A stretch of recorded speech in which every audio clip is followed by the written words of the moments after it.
Alfonso, buenas tardes. Oye, una pregunta. Yo puse mi nombre antes de que empezaras a grabar.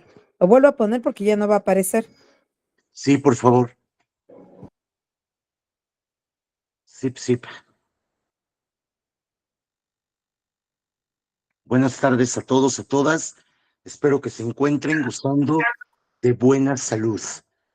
¿Qué pasó, Susana?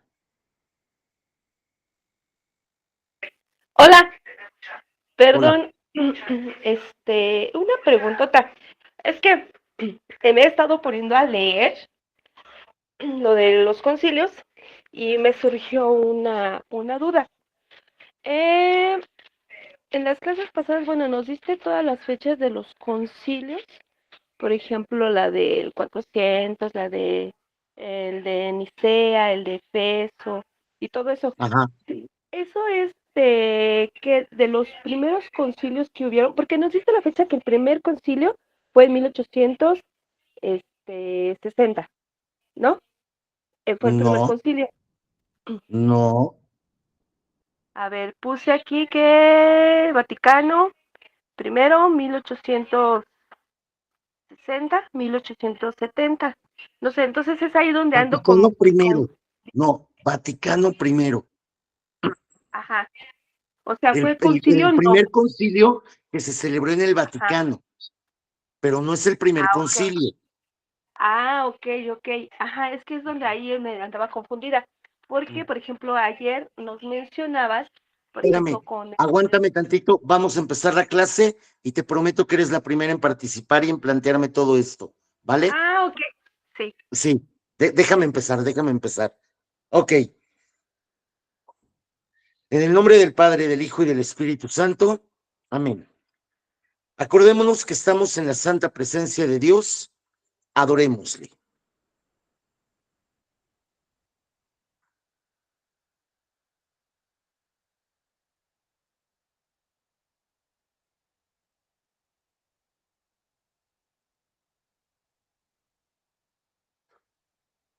Lectura del libro del Apocalipsis del apóstol San Juan. Y vi un cielo nuevo y una tierra nueva, pues el primer cielo y la primera tierra desaparecieron y el mar ya no existe.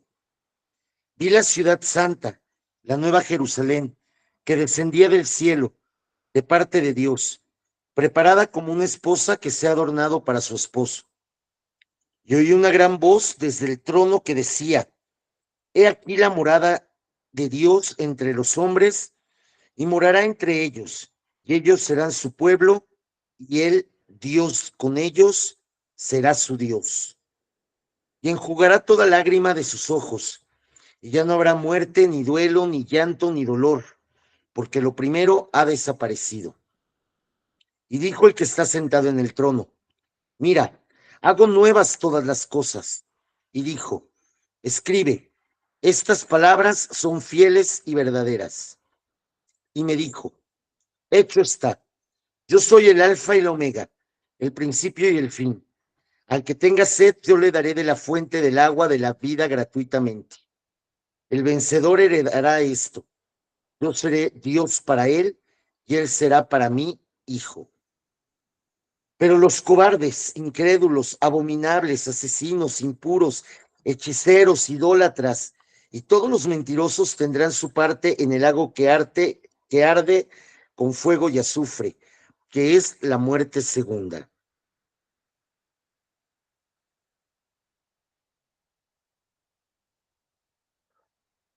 Palabra de Dios. Te alabamos, Señor. Ok. Creo que debía haber omitido el versículo 8 para la oración de hoy. Pero bueno, ya lo dije, ya ni modo. Eh, este texto, tomado del libro del Apocalipsis, capítulo 21, versículos del 1 al 8, nos presentan la gran esperanza cristiana, la nueva Jerusalén, la ciudad santa, a la que de una u otra manera todos tendemos, hacia la que estamos peregrinando. Y me gustó mucho esta parte en el capítulo, perdón, en el versículo 5, que dice: Mira, hago nuevas todas las cosas. Creo que hacer nuevas todas las cosas fue una de las intenciones del Concilio Vaticano II. No estoy diciendo con esto que el concilio venga a realizar esta profecía o algo así, no, para nada. Simple y sencillamente recordar que la Iglesia, como institución tanto divina como humana, está en constante evolución. Y así como en determinados momentos de su historia se han cometido graves errores y graves abominaciones por parte de la Iglesia, también ha habido muchos momentos de gloria, de esplendor y de gran acierto.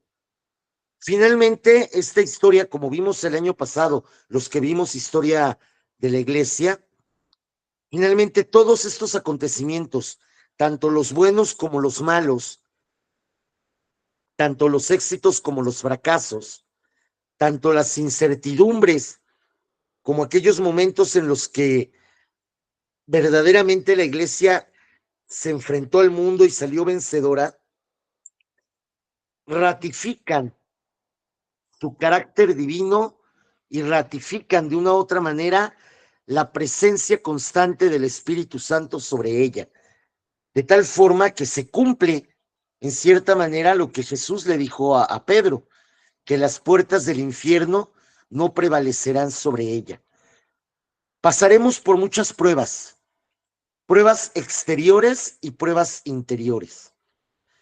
Tendremos muchos enemigos y tendremos que sortear a esos enemigos. Pero ciertamente también no podemos perder de vista que a veces los más terribles enemigos de la Iglesia están dentro. Y el Concilio Vaticano II, de una u otra manera, nos reta justamente a eso, a luchar contra los propios enemigos de adentro, que no dejan que la Iglesia se plenifique. Y a la vez, darnos la esperanza de que a pesar de todas las tribulaciones, existe esa luz que nos va iluminando en el camino, en el sendero, y que nos indica un camino al que tendremos que llegar en algún momento, así como en algún momento tendremos que llegar a la Jerusalén celestial, o así como en algún momento se tendrá que instaurar en todo su esplendor y gloria el reino de los cielos aquí en la tierra. Así en algún momento podremos ser testigos de una iglesia que realmente cumple con su misión de evangelizar y que realmente hace realidad el reino de Dios aquí en la tierra. El Concilio Vaticano II, de una otra manera, tuvo esta intención. Pidámosle pues a Dios que siga enviando sobre nosotros su Espíritu Santo, para que como miembros de la Iglesia y tratando de comprender sus designios amorosos, podamos continuar con esta evolución para bien de nuestra Iglesia y podamos ir realizando con mayor pureza de intención y pureza de acción, nuestra misión evangelizadora desde nuestro papel como catequistas. Lo ponemos todo en las manos de la Virgen María. Dios te salve María, llena eres de gracia, el Señor es contigo. Bendita eres entre todas las mujeres y bendito es el fruto de tu vientre, Jesús. Santa María, Madre de Dios, por nosotros ruega pecadores, por ahora nosotros pecadores, ahora y en la hora de nuestra muerte. Amén. Amén. Continuaré, oh Dios mío, haciendo mis acciones por amor a ti, en unión de Jesús y María y de toda la Iglesia. Amén. Pues bien, queridos y queridas catequistas, retomamos este estudio sobre el concilio y lo prometido es deuda. Ay Dios, ¿quién me había hecho preguntas? Susana, te había prometido abrir con tu pregunta. Sí. Ok, lo que pasa es de que me he estado poniendo a repasar y a leer, y entonces mi confusión fue en que las fechas que nos diste al principio son fechas pequeñas, 325, 381 y todo eso. Y Ajá. entonces ya ayer ya me hablaste de fechas más grandes, de 1900 y todo eso. Entonces, ya leí que hay 21 concilios, ¿sí? Así ¿Estoy en es. lo correcto? Ajá, Y, entonces todas esas fechas son de los primeros concilios, cómo se fueron llevando y todo eso, sus problemáticas y todo lo que han tenido. Ayer tú mencionabas del Papa Bueno, ajá, él invitó a hacer un concilio, pero un concilio universal, no un concilio como lo tenían en pequeño, se podría decir, o quiero pensarlo, sino ya ahora va a ser un concilio universal para todo el mundo, así como ayer nos lo explicabas, ¿cierto? eh, no, O, no a del ver, todo. sí, O sea, es que sí, ahí es pero donde, no ahí del es donde todo. estoy confundida. A Gracias. ver, sí. A ver, ubiquémonos en la historia. Una pregunta, Susana. ¿Es tu primer año del diplomado o tu segundo año? No, mi segundo. Ah, ok. Nada más que ahorita me estaba Acuérdate, poniendo a leer. sí, acuérdate que el año pasado vimos la materia de historia de la iglesia y vimos cómo va evolucionando la iglesia desde el Pentecostés hasta nuestros días. Ajá. Claro, fue un recorrido muy rápido, muy ágil. A lo mejor muchas cosas faltaron y a lo mejor no todo quedó muy bien fundado porque evidentemente nos faltaba tiempo. Y traté de hacer un resumen, por eso la materia se llamaba Breve Historia de la Iglesia. Eh, entonces, las condiciones de la iglesia no siempre han sido las mismas. Originalmente, acuérdate que la iglesia se extiende en el Imperio Romano, que era el mundo conocido en aquel entonces. Ajá. Y Sí. conforme va evolucionando la humanidad, evidentemente, la iglesia va creciendo. Estos 21 concilios, desde el de Nicea en el 325 hasta el Concilio Vaticano II en 1962 a 1965, Para que se apunten antes de salirse. Susana, ¿hay alguien hablando en tu Sí. casa? Ay, perdón, es que estaba mi esposo en en su clase. Ah, ok. Este, entonces, tenemos que ubicarnos en cómo la iglesia también ha ido creciendo y se ha ido expandiendo en el mundo. Todos esos 21 concilios han sido concilios ecuménicos, es decir, universales. Solo que evidentemente los primeros concilios eran pequeños porque la iglesia era pequeña.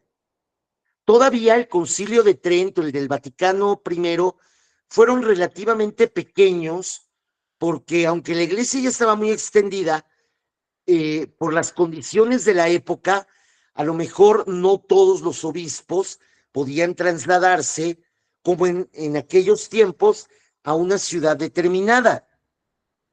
El Concilio Vaticano II se da en una situación muy distinta. Por eso es que es un concilio tan grande y tan enorme en cuanto a la cantidad de obispos. Porque además ya asisten, bueno, en el Concilio Vaticano I ya asistieron obispos de todo el mundo, pero fueron pocos, porque también no había tal cantidad de diócesis. A partir quizás de, no sé, de 1910, 1920, los papas reestructuran la atención pastoral dentro de la iglesia y empiezan a erigir un montón de diócesis en el mundo. Ajá. Pensemos, por ejemplo, en que por poner un ejemplo, para el Concilio Vaticano primero, perdón, Concilio Vaticano I, que es entre 1860 y 1870, México no tenía tantas diócesis como ahora. México apenas estaba la arquidiócesis de México, que era la mitad del territorio del país, la arquidiócesis de Valladolid o de Morelia, que era una tercera parte, la de Guadalajara, que era otra parte, la de Monterrey, la del norte, algunas otras diócesis al sur del país, o sea que realmente más de 30 no creo que haya habido en nuestro país para esas fechas. Para el momento del Concilio Vaticano II, ya había muchísimas más diócesis. Digo, actualmente en México hay alrededor de 100, 102 diócesis aproximadamente en México. Esto implica mínimo 102 obispos, más los eméritos, o sea, los que ya renunciaron a su cargo, más los titulares, que son los obispos auxiliares, más algunos otros prelados que son, que tienen ordenación episcopal, pero que no tienen propiamente una diócesis. Entonces, todo eso, pues estamos hablando de que en México hay aproximadamente alrededor de unos 150, 160 obispos, solo en México, actualmente. Para mediados del siglo pasado, calculo que en México habría unos 80, 90 obispos, solo en México. Entonces, estamos hablando de que el Concilio Vaticano II llegaron aproximadamente 2.500 obispos, poquitos menos. Fue un concilio verdaderamente universal por el alcance que tuvo, pero eso no quiere decir que haya sido, que sea el primer concilio grande y universal, no. Los 21 concilios han sido universales, solo que la cantidad de obispos que han asistido han sido menores. Nada más. ¿Sí queda claro, Susana? Sí, ya, muchas gracias. Muy bien, muy bien. Acuérdense que, bueno, tenemos la tendencia, y la estoy notando mucho en esta clase, como que tenemos la tendencia de pensar en la iglesia como la tenemos hoy. Y entonces no nos estamos ubicando en el tiempo y en el espacio. La iglesia no siempre ha sido como hoy.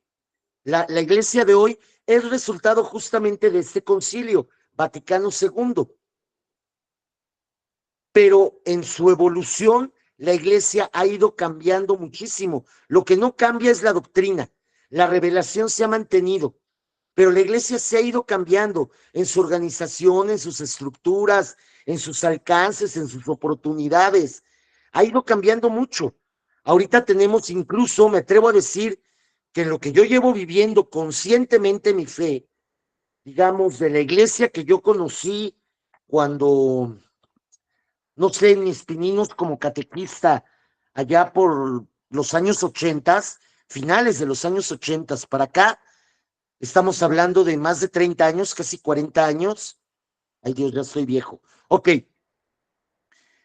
me atrevo a decir que esa iglesia que yo conocí, con la que empecé a trabajar, es muy distinta a la iglesia en la que estoy trabajando ahorita. Muy, pero muy distinta. Y la iglesia ha evolucionado a pasos agigantados, yo creo que en los últimos 30 años o 20 años. O sea, ha cambiado muchísimo, muchísimo. Entonces, no tratemos de mirar las cosas como las vemos ahorita. Acuérdense que la evolución histórica es importante no juzgar con ojos de hoy lo que sucedió ayer. Por ejemplo, por poner un ejemplo, en la clase de historia de la iglesia yo les decía, a lo mejor hoy en día nos parece una aberración lo de las cruzadas, eso de hacer la guerra e ir a matar a musulmanes en nombre de Dios. Para nosotros hoy, en pleno siglo XXI, puede sonar una gran aberración, pero para los cristianos del año 1000, cuando empezaron las cruzadas, era un acto de evangelización y de piedad hacer eso. Tú podrías decir, oye, pero ¿cómo es posible que la iglesia hiciera eso? Era la cultura y era el momento histórico. ¿Sí? ¿Cómo es posible que la iglesia hubiera permanecido casi 500 años tan cerrada al diálogo con el mundo, desde el Concilio de Trento hasta el Vaticano II, y no haya ido más allá? A lo mejor para nosotros ahorita nos parece inconcebible, pero para la época era lo normal y era lo lógico. Y si tú te fijas, justamente el Concilio Vaticano II tiene lugar porque ya era insostenible esa situación, ya se requería un cambio. Entonces, ubiquémonos en ese progreso histórico y no nos casemos con la idea de la iglesia como la tenemos hoy. Esto es bien importante también para entender la realidad del concilio y por qué hoy en día es muy importante retomar ese concilio como para darnos cuenta el por qué la situación actual de la iglesia. Ajá. Porque vamos a ver cómo ese concilio verdaderamente cimbró a la iglesia, aunque fue un acto muy bello, muy bueno, y me atrevo a decir que hasta inspirado por Dios, sí fue un terremoto impresionante para toda la iglesia. Entonces, vamos a ver qué es lo que pasó. Por eso esta clase. Vamos a ver qué es lo que pasó en ese concilio para que la iglesia esté cambiando de la forma en como la que sigue cambiando aún hoy en día. ¿Sale pues? Bien.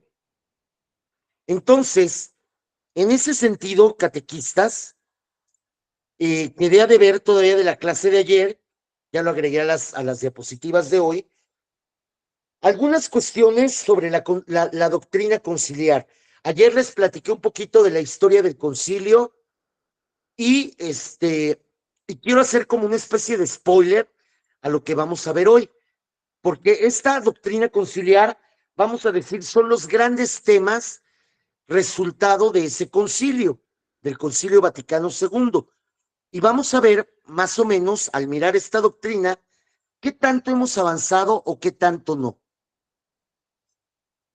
De entrada, en materia doctrinal, la reforma litúrgica, el modo de dar culto, de rendir culto a Dios, cambia radicalmente de una presencia pasiva a una participación activa actualmente.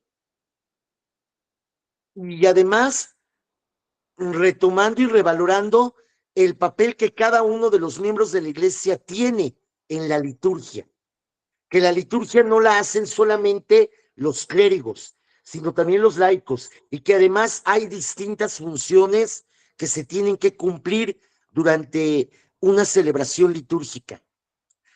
La renovación en los textos litúrgicos, en las lecturas, la importancia que se le da a la palabra de Dios, todos esos detalles son resultado del Concilio Vaticano II. A lo mejor para nosotros ahorita se nos hace como muy lógico la manera en cómo celebramos, pero aún hay gente a 60 años que siguen implorando, pidiendo, exigiendo que se vuelva a celebrar como hace 60 años, en latín, con el sacerdote de espaldas, dándole la espalda al pueblo, y el pueblo solamente en una presencia pasiva. Entonces, vamos a entender por qué se están dando esas cuestiones. También en el plano doctrinal, aclarar cuál es la jerarquía de la iglesia. Antes del Concilio Vaticano II, al parecer, la jerarquía radicaba prácticamente en el Papa y sus colaboradores, la curia romana. Ya los obispos y todos los demás eran como una especie de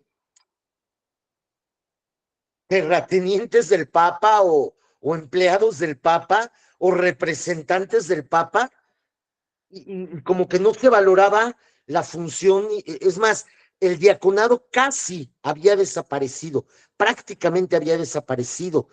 Los presbíteros habían adquirido demasiada importancia. Los obispos, como que no quedaba muy claro cuál era la misión del obispo. Y el Papa, bueno, el Papa estaba prácticamente en las alturas de los altares.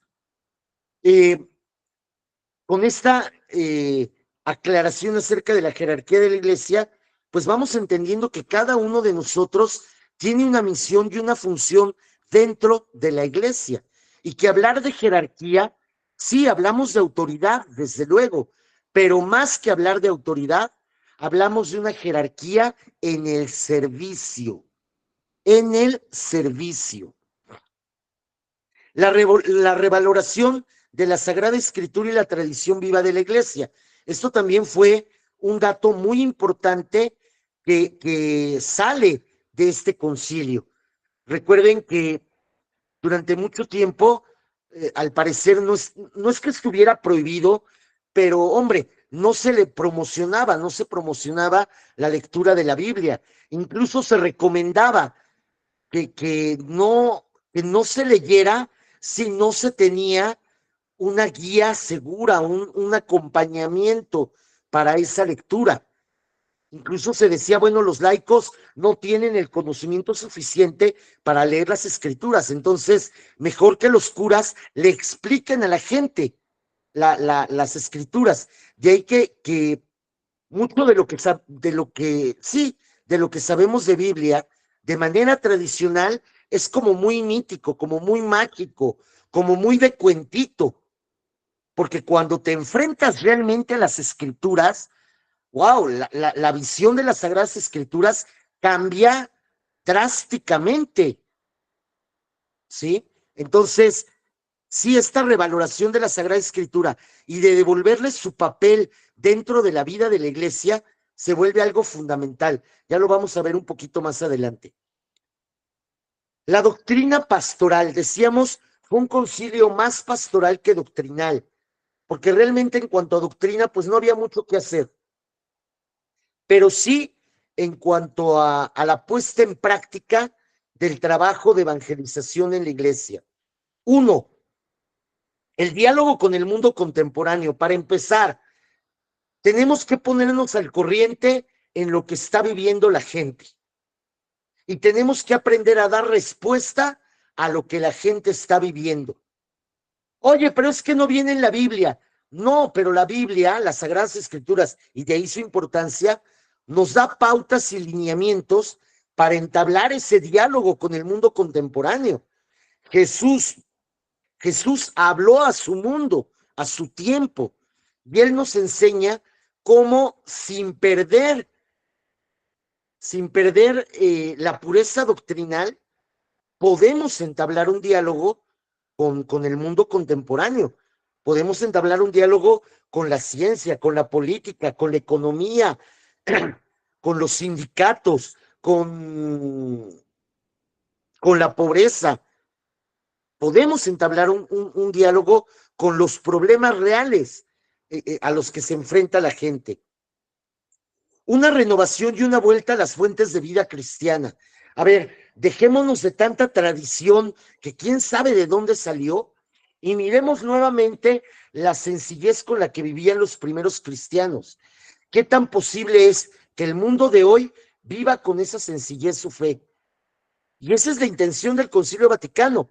Retornemos a esa sencillez sin hacernos tantos líos en la cabeza y sin meternos en tantos conflictos de culpas, de enojos, de moralidades exageradas, etcétera. Y desde luego, recordar que aunque la Iglesia es jerárquica, también es carismática. Hay una diversidad eclesial y una diversidad en los carismas. Que hablar de unidad en la Iglesia no es hablar de uniformidad, sino cómo podemos hacer real la unidad a partir de la gran diversidad cultural e histórica que tienen los distintos pueblos que conforman a nuestra Iglesia, que es una santa, católica y apostólica. Y desde luego, ¿qué tanto verdaderamente estamos poniendo a trabajar nuestros carismas como laicos, como clérigos, como predicadores, como evangelizadores, como misioneros? ¿Qué tanto realmente le estamos dando entrada al Espíritu Santo y qué tanto estamos dejando que Dios trabaje por medio de nosotros? O por el contrario, ¿qué tan fariseos nos estamos volviendo? El laicado, esa es otra cuestión fundamental, el papel de los laicos en la Iglesia. Mientras que antes del Concilio Vaticano, el laico prácticamente era de te sientas, te callas y escuchas y aprendes, ahora a una actitud como más universal, como decir al laico, a ver, órale, ¿tú qué tienes que aportar a tu iglesia? ¿Qué le puedes dar? Viene a mi mente ahorita un discurso del presidente John F. Kennedy que decía, no te preguntes qué te puede dar América a ti, más bien, tú qué le puedes dar a tu país. En este caso lo mismo, no te quedes esperando a ver qué te da la iglesia. La cuestión es, tú, desde tu misma posición, desde tu misma condición de vida, tú qué le puedes dar a la iglesia. ¿Tú en qué puedes participar en la misión evangelizadora? ¿A ti qué te toca hacer en la construcción del reino? Se retoma esa participación de los laicos, sobre todo en la posibilidad de alcanzar la santidad, porque se tenía una idea muy rara sobre la santidad. Al parecer, para ser santo, tenías que ser monje, monja o cura. Pero el Vaticano II deja muy claro que todo fiel cristiano, sea laico o sea clérigo, puede alcanzar la santidad y que ser cura, monje o monja no te garantiza la santidad. Y además va un paso más allá. Ser cristiano no te garantiza la salvación. Te ayuda a obtenerla. Si eres fiel a la voluntad de Dios, seguramente la alcanzarás. Pero si dices, me voy a salvar porque soy cristiano, porque ya estoy bautizado y ya, pues estás muy equivocado. Y además, la participación de los laicos en el apostolado. Es decir, toda la chamba, todo el trabajo evangelizador, solamente lo hacen los curas, las monjas y los monjes. ¿Y los demás qué? Las estructuras a considerar, familia, cultura, el plano económico-social, la vida política, las relaciones entre naciones. ¿Qué tanto tiene que ver eso con la iglesia? ¿O la iglesia se tiene que mantener apartada de eso o puede entablar un diálogo? Y descubrimos, desde luego, que todo eso también está presente en la vida de la iglesia y que la iglesia tiene que estar presente en todas esas estructuras. La misión, ¿qué vamos a entender realmente en cuanto a misionar?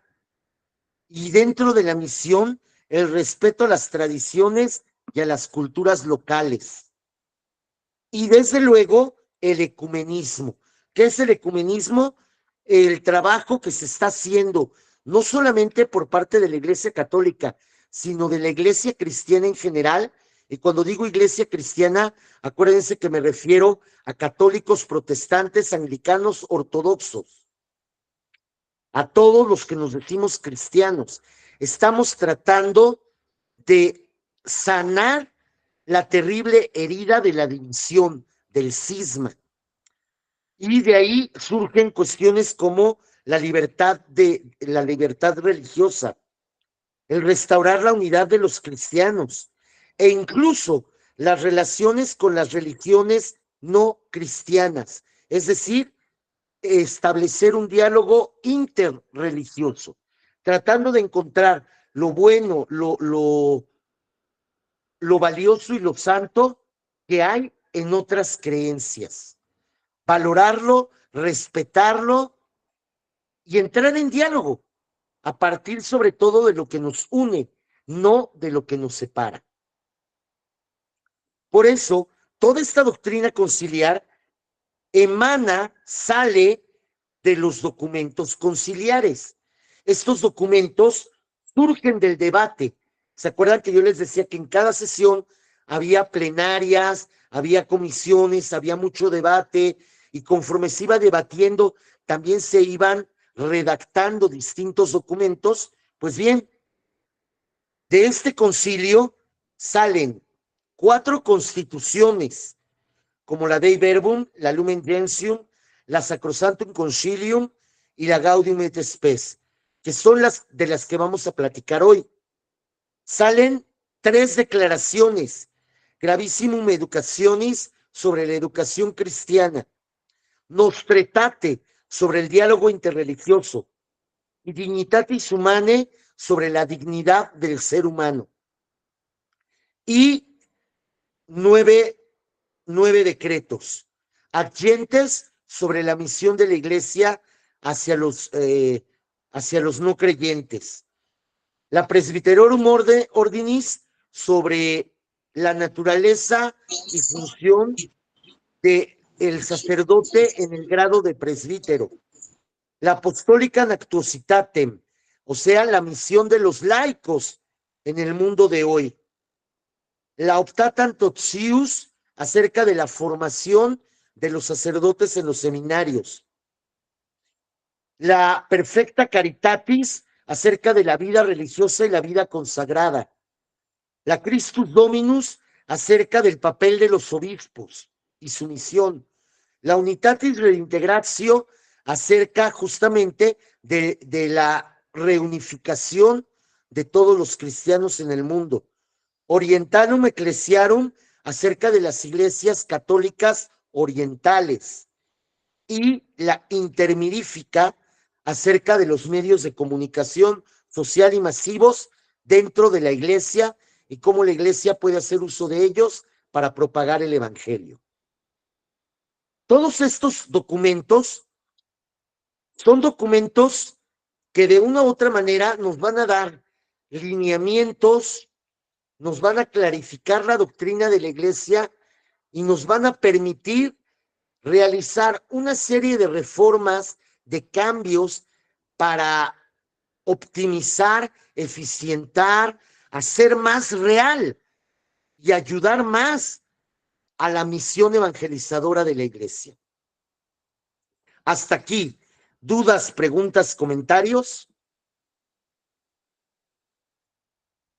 Adelante. Permítanme. Isabel Tena. A ver si ahora sí me haces caso. Qué genio. A ver, cuéntame. Son 2 preguntas. Una, al igual que los cónclaves que tienen un límite de edad para que vayan los cardenales, ¿el concilio tiene algún límite para la edad de los obispos que asistirán? No. Bueno. Y No. la otra, ¿qué diferencia hay entre, bueno, a lo mejor esto no lo vas a contestar más adelante o no lo vas a decir, pero preguntaste si tenía dudas. La diferencia entre constituciones, declaraciones y decretos. Bien, sí, lo vamos a ver con más claridad más adelante, pero de entrada te puedo decir, las constituciones tienen un carácter normativo. Las declaraciones, por así decirlo, es la opinión de la iglesia sobre ciertos temas importantes y generales. Y los decretos van a dar origen a organización más práctica y más concreta. Más o menos, ¿ok? Voy a profundizar en qué es una constitución, qué es una declaración y qué es un decreto en cuanto entremos a ver directamente las constituciones, las declaraciones y los decretos. Hoy entramos a ver las constituciones y espero que podamos ver las 4, ¿ok? Gracias. Bien. Te preguntaba por la edad de los obispos porque, pues, yo creo que ahí también tenía mucho que ver los nuevos obispos que querían renovar también parte de la iglesia, ¿no? Y los ya de más edad, pues a lo mejor querían seguir de forma tradicional, aunque pues lo que decías, ¿no? Ahorita, gente muy joven está pidiendo que no se prohíban las misas tridentinas, ¿no? Y digo, ¿y si él entenderán? ¿No? Claro. Fíjate que esa cuestión, por ejemplo, de los jóvenes que piden la misa tridentina, yo creo que es más por la novedad. O sea, es algo que ellos no han vivido, no han visto. Y a lo mejor pues les atrae porque es raro, es distinto a lo que viven todos los días. Entonces yo creo que por eso les llama la atención. Pero no creas, Isabel, fíjate que curiosamente No necesariamente los obispos más ancianos eran los más tradicionalistas, empezando por el mismo Papa. Se supone que Juan XXIII era uno de los cardenales más viejitos cuando lo eligieron. Cuando lo eligieron, tenía la misma edad que Francisco, cuando fue electo. O sea, los dos tenían prácticamente la misma edad, que eran 78 años, creo. Y han sido dos papas muy revolucionarios, los dos. Y así hay cardenales y obispos que en el concilio eran de edad respetable. El cardenal Bea, por ejemplo, y fue uno de los que más promocionaron la cuestión del ecumenismo y la cuestión de la libertad religiosa. En cambio, los obispos, digamos, de edad media, dentro de la iglesia, hablar de un obispo de edad media es hablar de un hombre entre los 60 y los 70 años. Ajá. Eso sí, eran los más tradicionalistas. Y los más jóvenes, entre 50 y 60 años, pues sí, andaban más bien como que cachando la onda, ¿no? A ver, estos, ¿por qué se están peleando? Casi, casi. Así es como llegan al concilio. Entonces, no necesariamente los más viejitos eran los más tradicionalistas.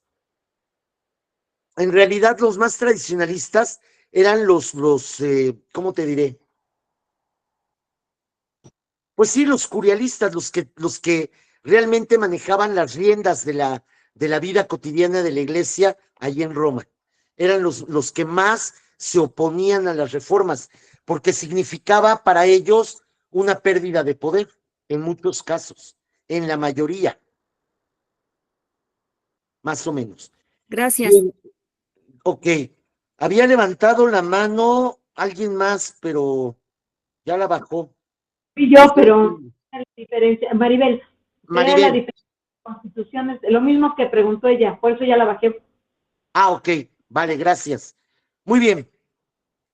Si no hay más, entonces vamos a entrar a los documentos. Espero que tengan a la mano, como se los pedí desde el principio, sus documentos del Concilio Vaticano II, ya sea en papel o sea en librito. Yo por aquí tengo mi librito, acá está. Pero yo no lo voy a usar porque yo tengo los documentos digitales. Y o bien que tengas allá a la mano visualizando la página web o alguna aplicación que tenga los documentos. Bien. Y entramos primero con las constituciones.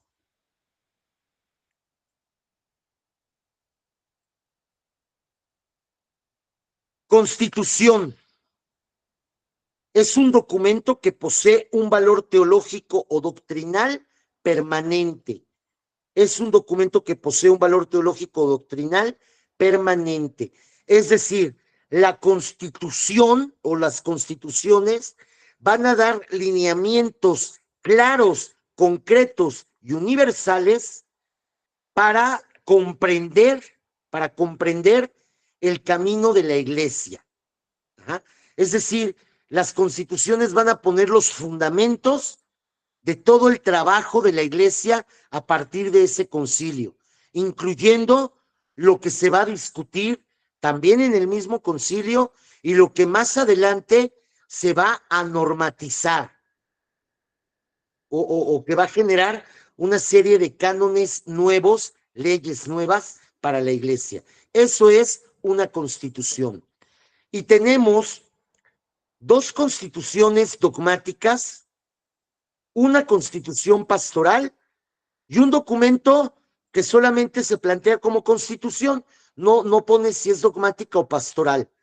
Vamos a verlos. Empezamos, bueno, ¿cuáles son esas cuatro constituciones? La Dei Verbum, sobre la divina revelación, la Sacrosanctum Concilium, sobre la liturgia, la Lumen Gentium, sobre la vida de la iglesia, y la Gaudium et Spes, sobre la misión de la iglesia en el mundo contemporáneo. Ajá. Empezamos con la Dei Verbum. Dei Verbum significa la palabra de Dios. Esta constitución es una constitución dogmática sobre la divina revelación.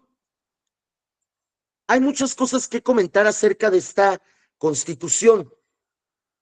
De entrada, les planteo que los estudios escriturísticos fueron cobrando impulso decisivo durante los pontificados de los papas León XIII, que va más o menos de 1878 a 1903.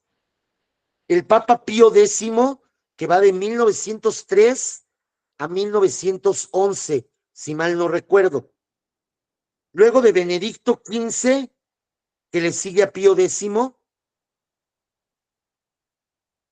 Luego hay como un descansito en estos estudios con el Papa Pío XI, que se dedica a otras cuestiones, y se retoman con el Papa Pío XII entre 1939 a 1958. Se da un paso, se pasó de un excesivo apegamiento a la palabra material del texto a una penetración más profunda de los hechos y dichos de Dios como portadores de un mensaje de salvación para los hombres. Es decir, de una lectura muy literal de la Biblia a una lectura más profunda, más interpretativa, más actualizada y más espiritual. Es decir, de tomar la Biblia casi al pie de la letra y como verdad para todas las cuestiones humanas, a descubrir en la palabra de Dios una guía para tu vida, para la vida del cristiano, para la vida de la misma iglesia. Es algo muy distinto, una actitud a otra. Se propone una interpretación desde un ángulo contextual y no meramente textual de la palabra escrita. Es decir, estos estudios o hablar de la revelación divina involucra que vayamos más allá de lo que está escrito, lo que se llama el subtexto. El texto es lo que está escrito, tal cual, las palabras, las ideas que están ahí. El subtexto es lo que subyace atrás del texto. Es decir, este texto, ¿qué quiere decir realmente? Y está además el contexto, es decir, en qué momento se dijo, para quién se dijo, cómo se dijo, como para también darnos una idea más clara de qué quiere decir verdaderamente Dios, sobre todo para la época actual. Porque si miramos la Biblia solamente en su literalidad, podríamos decir que entonces hoy no tendría ninguna validez, porque casi todo lo que está escrito en la Biblia hace referencia a cosas de hace 2000 años y más, porque recordemos que la Biblia tuvo un proceso de composición de casi 3000 años antes de Cristo y unos 500 años después de Cristo. Entonces, realmente si tomamos la Biblia en su literalidad, hay muchísimas cosas que hoy salen fuera completamente de la Biblia. Yo no me atrevería entonces, si siguiéramos con una lectura literal, yo no me atrevería a buscar en la Biblia qué puedo hacer con la problemática del Internet hoy. Y me podrían decir, ¿a poco eso lo puedes ver en la Biblia? Claro, si sé leerla, voy a encontrar ciertas pautas que me ayuden a trabajar con la problemática del Internet hoy. ¿Pero cómo? Pues mirando cómo Jesús comunicó el Evangelio. Y a partir de los criterios que veo que usa Jesús para comunicar el Evangelio en su época, puedo traspolarlos a la actualidad y usar esos criterios para trabajar con el Internet. Porque si Jesús hubiera nacido en esta época, muy probablemente hubiera tenido blog, muy probablemente hubiera hecho TikToks y muy probablemente hubiera puesto videos en YouTube. ¡Ay, qué escándalo! ¿Por qué hablas de esa manera tan irrespetuosa de Jesús? Bueno, porque Jesús era un hombre de su tiempo. ¿Estamos o no de acuerdo? Y si hubiera nacido en esta época, hubiera seguido lo que está ahorita. Y por eso puedo encontrar criterios que Jesús utilizó para aplicarlos hoy. Pero claro, para poderlos aplicar, no puedo leer la Biblia en su literalidad. Porque, por ejemplo, si la utilizo también en su literalidad, ¿para qué los libros si Jesús nunca predicó con un libro en la mano? ¿Para qué los catecismos si Jesús no utilizó un catecismo para predicar? Jesús no le decía a la gente, como dice el catecismo de Gamaliel, porque para empezar ni siquiera existían los catecismos. El primer catecismo, la Didaché, surge a partir del año, no sé, 120 o 150 después de Cristo. Entonces, pues si tomáramos la Biblia tal cual, muchas cosas se saldrían completamente del mensaje y no tendríamos respuestas para la vida actual.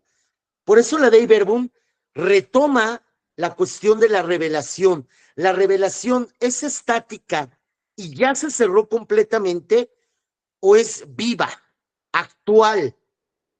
Y sobre eso va a trabajar el Concilio Vaticano. Por eso me gustaría que miráramos, por ejemplo, la Constitución Dei Verbum.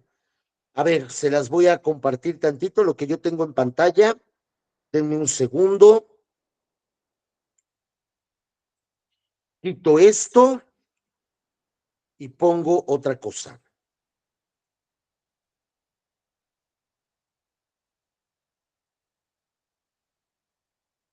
A ver.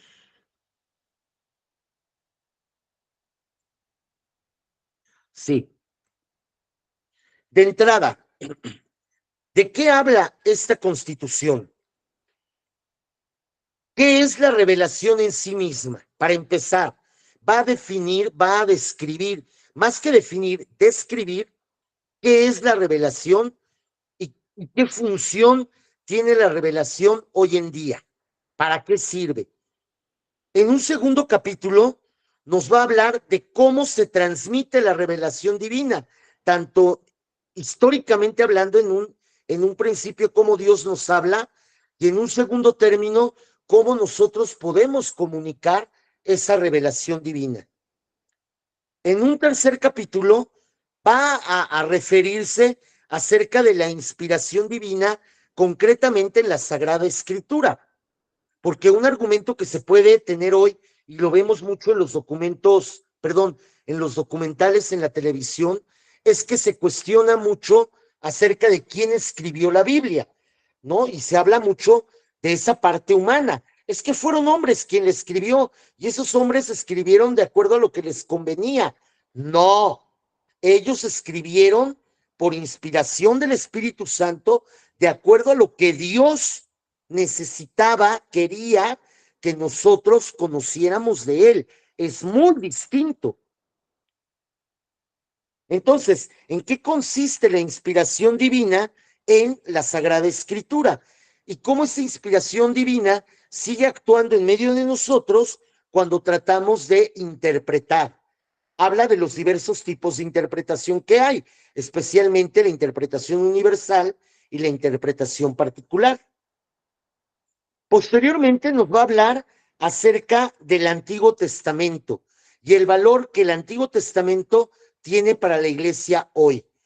Una de las discusiones que se ve mucho en televisión, en los medios de comunicación, en YouTube y en gente que no tiene la más mínima idea de lo que es la Biblia, llegan a decir disparates como, por ejemplo, pues si el Antiguo Testamento habla del pueblo judío, ¿qué tiene que ver con la iglesia hoy? Mejor quitemos el Antiguo Testamento de la Biblia. Pero es que si quitamos el Antiguo Testamento, no vamos a entender el Nuevo. Para entender el Nuevo tengo que referirme al Antiguo Testamento. Y obviamente el Antiguo Testamento va a adquirir una riqueza fundamental a la luz del Nuevo Testamento.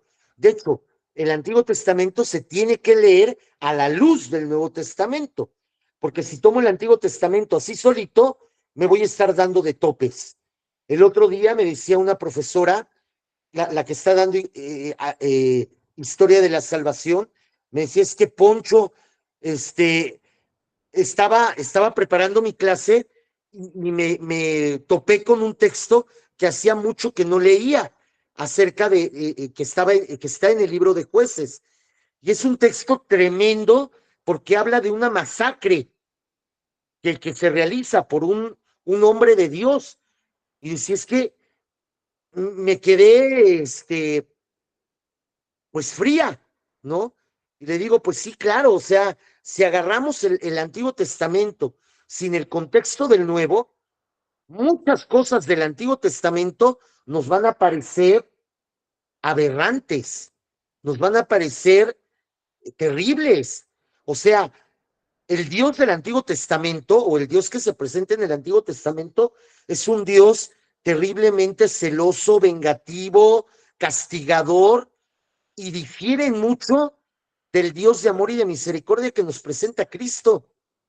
Y sin embargo, cuando leemos el Nuevo Testamento y con esa luz releemos el Antiguo, descubrimos que el Dios de amor y de misericordia es el protagonista del Antiguo Testamento y que esa imagen de un Dios terrible no es la imagen que Dios proyectaba, es la imagen que los hombres tenían de Dios por ese pueblo de cabeza un poquito dura. Entonces, cuando hablamos del Antiguo Testamento y cuando en esta Constitución se nos habla del Antiguo Testamento, justamente nos va a ayudar a comprender que el Antiguo Testamento no lo podemos leer si no es a la luz del Nuevo. Y luego nos va a hablar, obviamente, del Nuevo Testamento, la veracidad que hay en él, en los evangelios. ¿Cuál es la función de las cartas de San Pablo, de las llamadas cartas católicas, del Apocalipsis? ¿Qué valor tiene para nuestra vida hoy en día? Y cómo el Nuevo Testamento nos ayuda verdaderamente a entablar un diálogo con el mundo contemporáneo. Y evidentemente va a hablar de la Sagrada Escritura en la vida de la iglesia, es decir, cómo usar la Biblia en la vida cotidiana de la iglesia. Y lo primero que nos va a decir es, usen la Biblia, para empezar.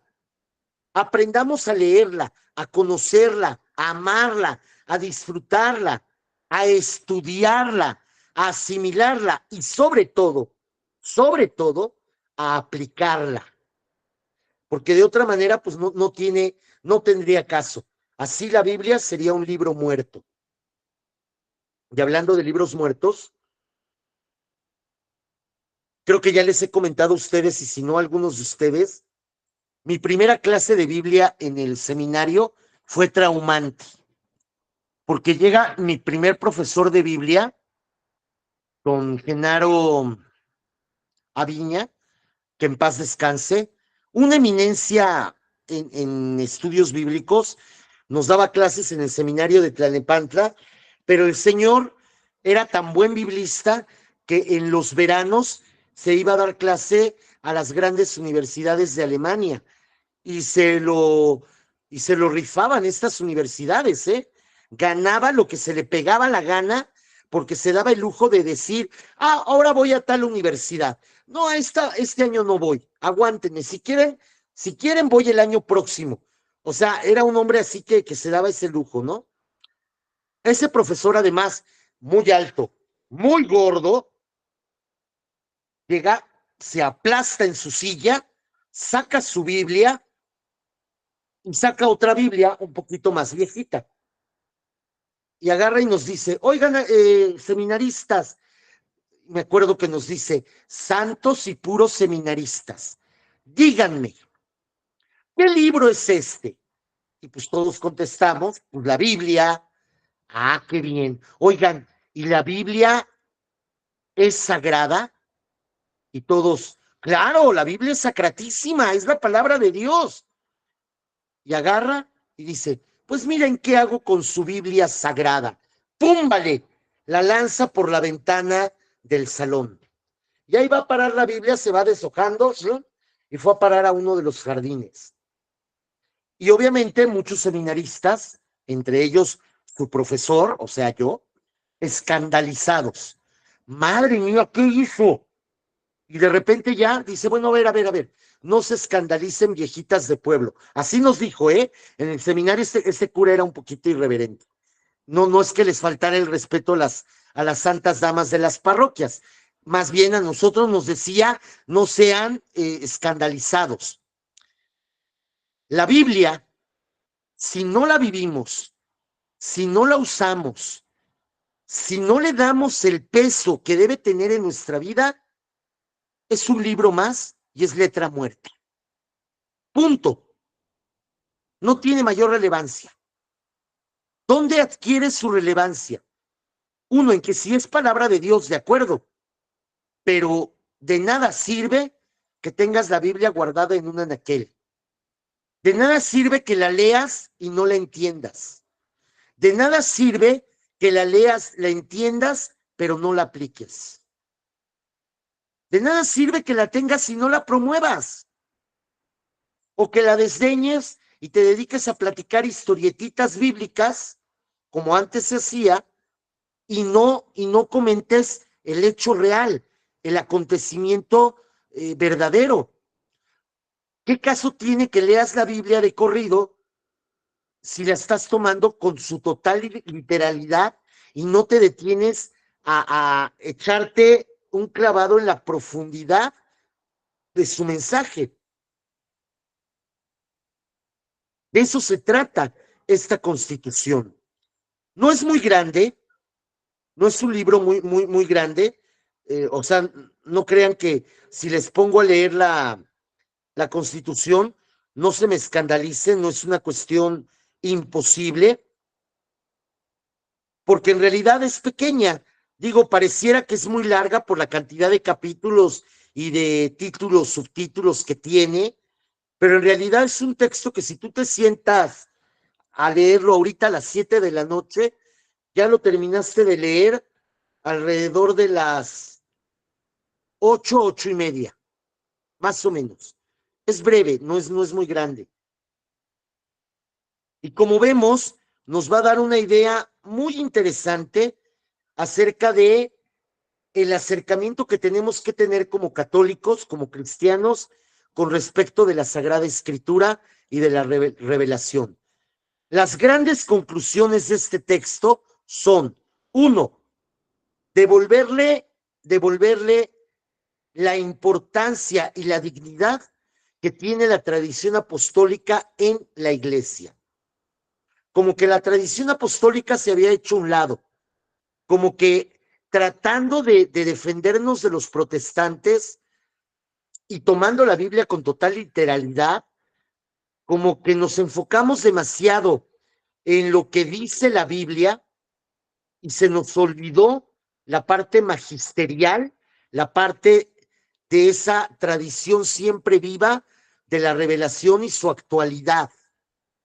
Entonces, esta Constitución nos va a invitar a darnos cuenta de que la tradición no está muerta, de que aunque la Sagrada Escritura ya tiene un canon preciso y ese canon ya está cerrado, o sea, ni se pueden quitar, ni se pueden agregar textos.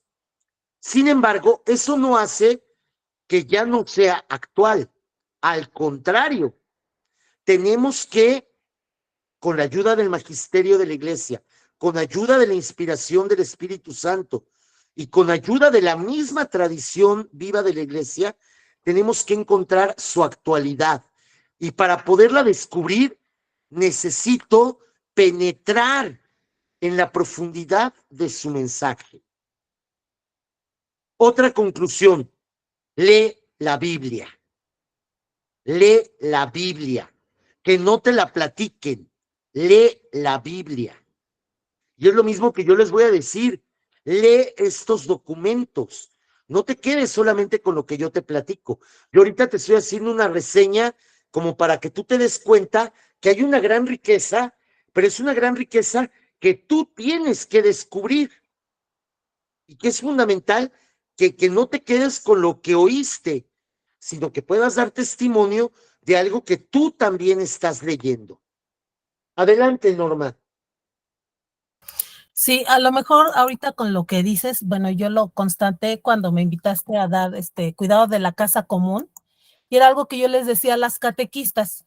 Es algo que hemos tenido a la vista siempre, pero no le hemos puesto atención, porque a través de la Sagrada Escritura Dios nos instruye y nos da las herramientas. Entonces, mi pregunta va en este sentido. Esta sería una de las razones por las que no nos sabemos defender de los hermanos protestantes que vienen y como que nos atacan ¿y sabías que en la Biblia? Porque no nos hemos percatado de esto, ¿no? Somos cortos en la lectura de la Biblia, si no es que nulos, ¿no? Y como dices, nos quedamos en los fragmentitos que utilizamos nada más para nuestra catequesis. Y si de paso no revisamos estos textos del magisterio, por eso nos dan la bailada que nos dan, porque no tenemos esa capacidad de discernir lo que nos está dando la Sagrada Escritura, ¿no? Eso es lo que estoy entendiendo con lo que nos dices ahorita. Exactamente. Y tienes toda la razón. Los protestantes nos dan la vuelta en lectura bíblica. El problema es que los protestantes, muchos, no todos, los más chafitas, como por ejemplo los testigos de Jehová, la neta son chafitas en Biblia. Ellos sí tienen esa misma actitud preconciliar de tomar la Biblia muy literal, pero por ejemplo los protestantes más serios, como los luteranos, los calvinistas, las iglesias adventistas, los anglicanos, nos dan la vuelta en estudio bíblico porque ellos comenzaron con ese estudio bíblico más profundo. Después la iglesia ya los imitó y empezó a hacer sus propios estudios y ahí vamos al parejo y nos vamos complementando mutuamente. Ajá. Porque al final de cuentas prácticamente tenemos la misma Biblia. Bueno, que hay unos libros menos que tienen los protestantes, ¿de acuerdo? Pero de una u otra manera, pues tenemos los mismos textos. Ajá. Y sí, necesitamos más lectura de la Biblia y una lectura no por encimita, sino más profunda. Uh-huh. Y obviamente, iluminada esa lectura acompañada con el magisterio de la iglesia para que en comunión con la iglesia pueda comprender mejor los textos bíblicos, evidentemente, porque de otra manera me puedo llevar cada susto de lo que encuentro en la Biblia, ¿eh? Quienes no han leído la Biblia se van a llevar unos sustos tremendos cuando se enteren, por ejemplo, de los grandes incestos que hubo en los grandes personajes bíblicos. Noé teniendo relaciones con sus hijas.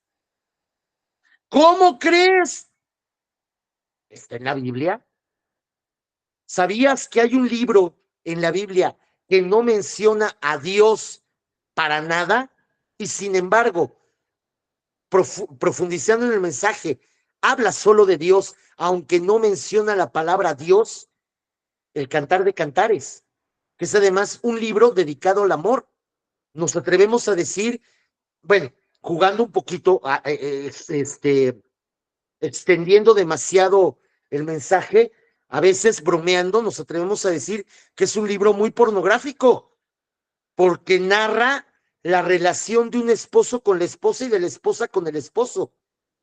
Textos como, por ejemplo,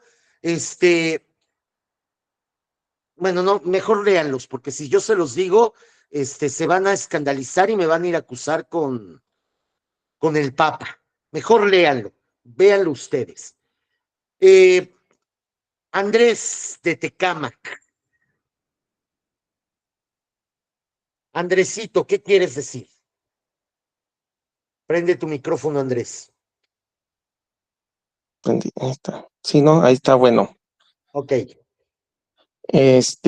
Mira, bueno, así de lo que dices, yo creo que igual sí hace falta bueno, primero lo que siempre nos han dicho de que nosotros solos no podemos interpretar la Biblia.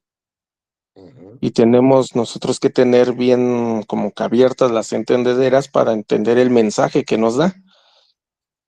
No por nada, pero bueno, cuando empezamos digamos, este curso, iba un segundo, y precisamente una de las maestras que tuve decía que la Biblia la teníamos que llevar literal. Yo pues sí me puse como que a alegar esa parte porque no puede ser literal. Y bueno, así hizo un argüende ahí porque llamó a otra y ya entre las dos decían que sí, porque tiene que ser así, bueno, demás. Y ya por esa razón, pues de hecho así me bajó de mi calificación en razón de que me puse así. Después conocí dos personas que la verdad sí me hicieron entender bien eso y que igual les hicieron entender a ellas esa razón, porque incluso yo expuse el caso que había pasado. Una de ellas pues es la madre Carmina, que me ayudó mucho en ver toda esta situación. Y la otra pues fue la maestra Elena, pues fue tu mamá la que igual nos hizo que agarráramos ese amor hacia la Biblia. Digo, tenía un modo muy peculiar de hacernos sufrir con la Biblia, pero nos enseñó lo necesario para ella. Digo, yo no era tanto, a mí la verdad sí se me hacía como que aburrida esa parte de leer la Biblia, pero cuando ella nos empezó a enseñar cómo leerla, cómo adentrarnos en ella, pues sí cambió mucho esa perspectiva. Entonces sí, el leer la Biblia sí es algo muy chido, es algo que sí nos lleva más allá, pero hay que saber igual cómo.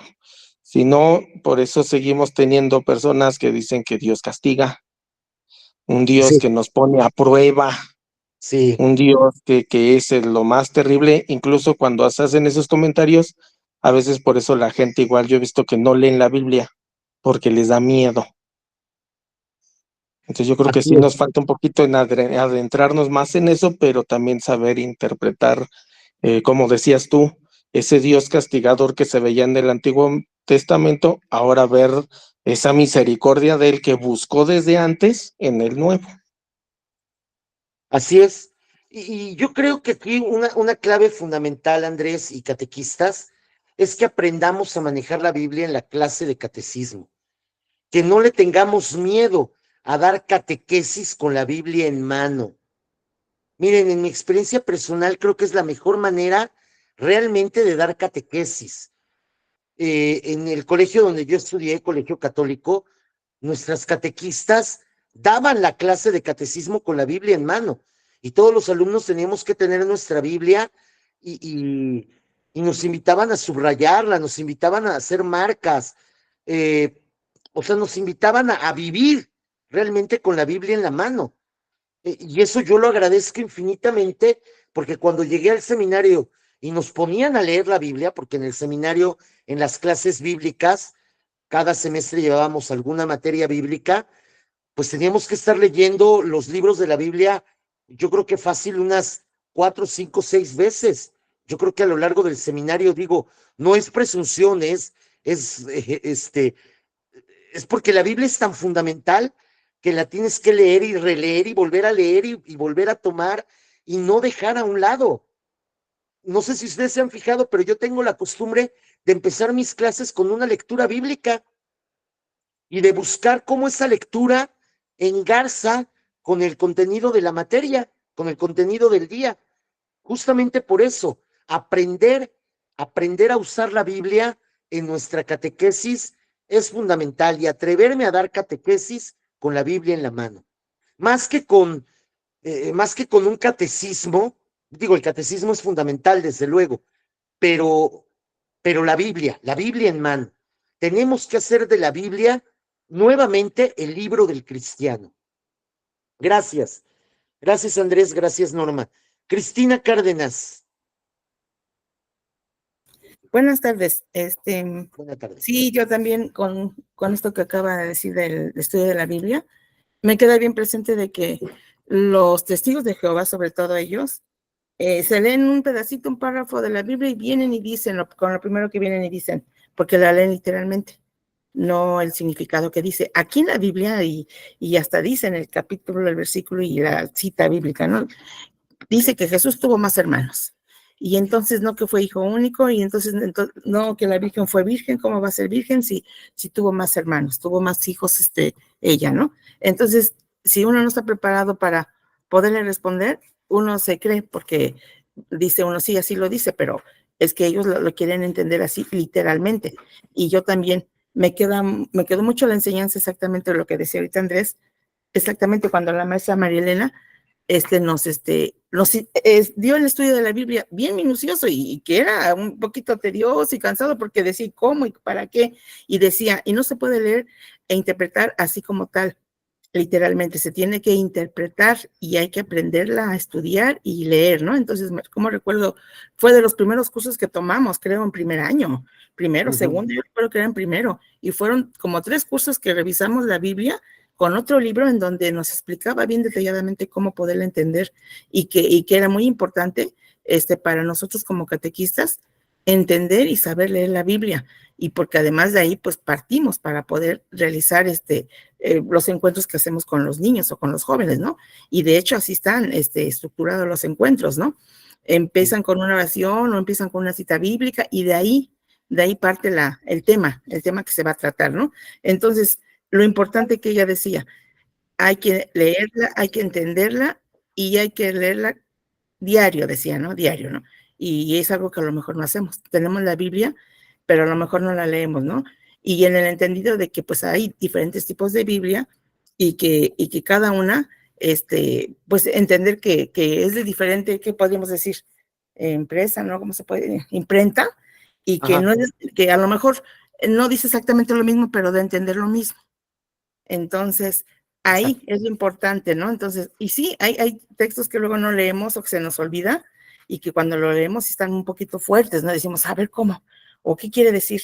O eso que dice no lo da a entender de esa manera, ¿no? Entonces, sí es importante estar leyendo la Biblia, así como todos los documentos que acabas de mencionar, pero sobre todo ello, ¿no? Y sí, cuando ahorita comentaba la maestra Norma y Andrés, de cuando lo estudiamos con la maestra María Elena, qué bonito, ¿no? Porque yo ahí como que me empecé a meter más, a entenderla, a estudiarla, a revisarla, y a encontrar el gusto, pues, para poder entender la palabra de Dios, ¿no? Y es un documento importante que no podemos dejar pasar y que no nos debemos dejar apantallar con los que son de otras religiones, y sobre todo hablo de los testigos de Jehová, porque son los que andan tocando todos los domingos en las casas y dicen, venga, salga tantito, le voy a leer una cita bíblica y vamos a hablar de Dios, y así empiezan con sus citas, ¿no? Para querernos apantallar y decir que entonces cómo hay cosas que no son ciertas en la religión católica, por ejemplo, ¿no? Eso es lo que quería participar. Muchas gracias. Muy bien, muchas gracias, Cristina. Pues sí, o sea, realmente el Vaticano II nos anima a tener una cultura bíblica. O sea, al final de cuentas, una gran conclusión de este documento es tener una verdadera cultura bíblica que le dé fundamento total y completo a nuestra fe. Porque sin la Biblia, incluso sin la tradición apostólica, como también lo menciona en este documento, sin ambas fuentes de la revelación, no comprenderíamos nuestra fe.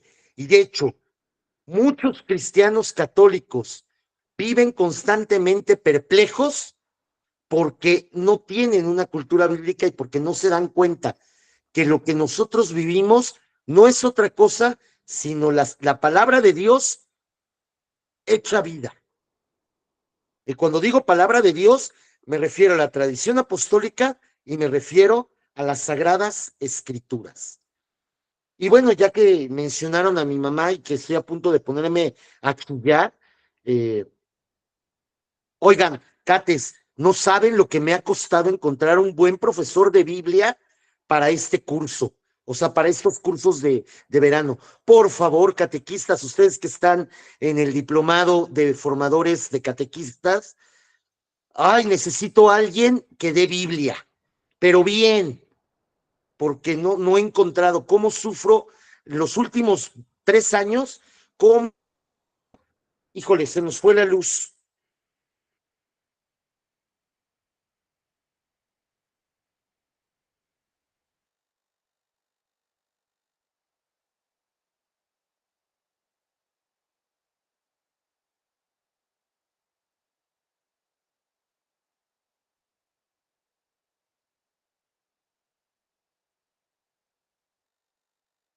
Se me fue.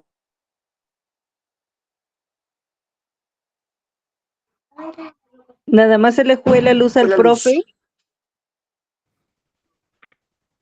Yo creo que sí, a mí no. Sí. Aquí tenemos luz. Creo que estamos a ella. Sí, porque a mí también se me va a dar rato y por eso entro a cada rato, porque se me está yendo a cada ratito. Así fue ese rato, ¿no? En la clase, en la primera clase, ¿verdad, maestra Leo? Que no había Está la luz señal muy fea. y nos sacaba y nos metía y luego ya al final ya ni podemos ni entrar porque se va la luz y también se va la señal del internet. Sí, yo también en el último momento ya no pude entrar, ya me cerró la sesión y ya no pude terminar la clase, porque se me fue la luz 4 veces y con los estrenos, ¡ay no! Un susto también, pero regresó igual. Y así está ahorita, se va y viene, se va y viene.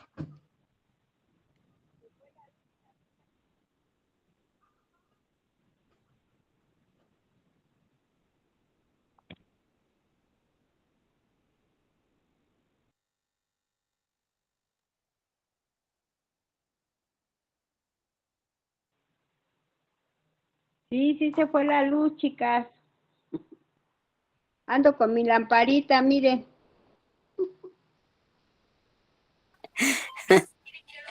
Con que tengas internet está bien.